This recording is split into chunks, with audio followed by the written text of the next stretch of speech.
Kar se volilnega sistema tiče, menim, da se strinjam z vsemi, ki govorijo, da je trenutni volilni sistem, ko bi rekel, premalo demokratičen oziroma izkrivljen in da dejansko ne pride, da je volja volivca, ki recimo se strinja z programom in obeti vodstva določene stranke, in potem dejansko v volji za to stranko, ugotovi, da pridejo v parlament ljudje, o katerih pač prvič ali nima pojma, ali pa ne bi nikoli za njih glasoval, če bi vedel, da bo prišli v parlament. Skratka, ideja, ki mi je glede te težave najbližja, je, da se v okviru volilnih enot, ali jih je zdaj 8 ali morda kakšna druga številka, ampak recimo ostanemo pri 8, da ima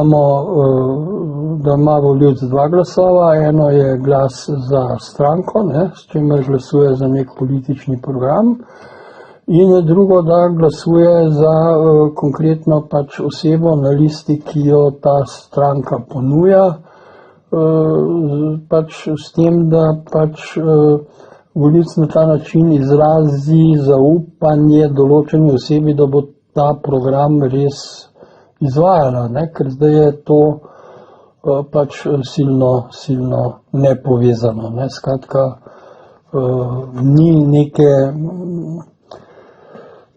povezave recimo med programom in tistimi, za katere si pač glasoval v primeru določene stranke. In po mojem je treba ta volilni sistem, in bi bilo dobro, če bi se do naslednjih volitev zgodba pač prenovila.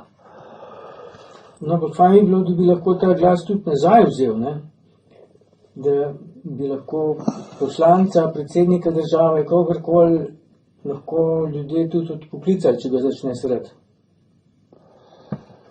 Ja, zdaj tukaj je, mislim, sicer to je fajn slišati.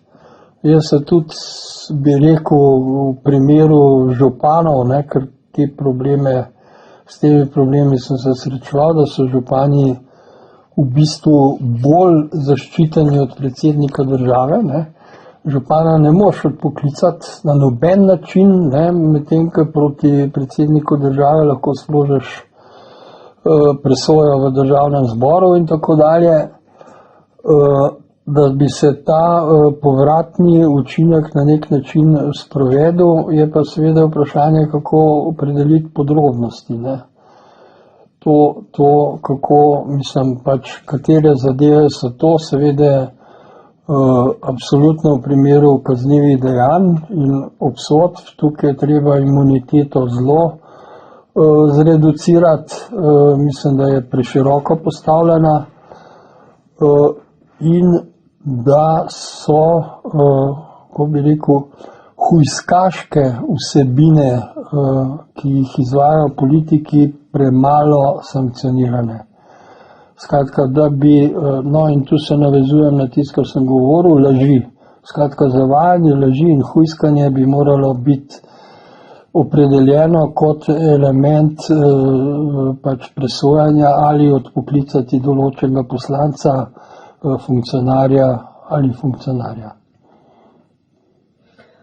A misliš, da bi se dali to tako narediti, da bi bile elektronske volitve, da bi ti, ki imamo recimo elektronske volitve obstojajo, mislim, da jih ima Estonija, vsaj kar se tiče tega, da sestaviš pač neko voljeno telo, bi bile lahko. Zdaj glede tega drugega odpoklica bi moral pa tudi sistem biti narejen. Če imamo sistem zbiranja podpisov za posamezne predloge zakonodajne in tako naprej, elektronskega podpisovanja, potem bi se verjetno dal tudi organizirati sankcioniranje po elektronski pošti. mislim, po sistemu elektronskega glasu.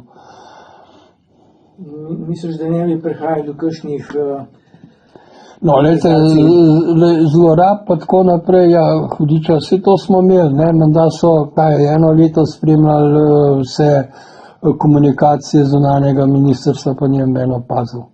Ne, to pač je treba pri nas, mislim, to pretirano samozadovoljstvo funkcionarjev, ne, ker pri nas se zgleda marsikdo, ki dobi neko funkcijo, neko zaupanje, mislim, v narekovajih, da pride na nek položaj, potem misli, da je, pardon izrazu, Boga prijel za nek organ in se potem temu primerno obnaša. Skratka, ko pride, misli, da je Bog, potem pa postane batina. Ne.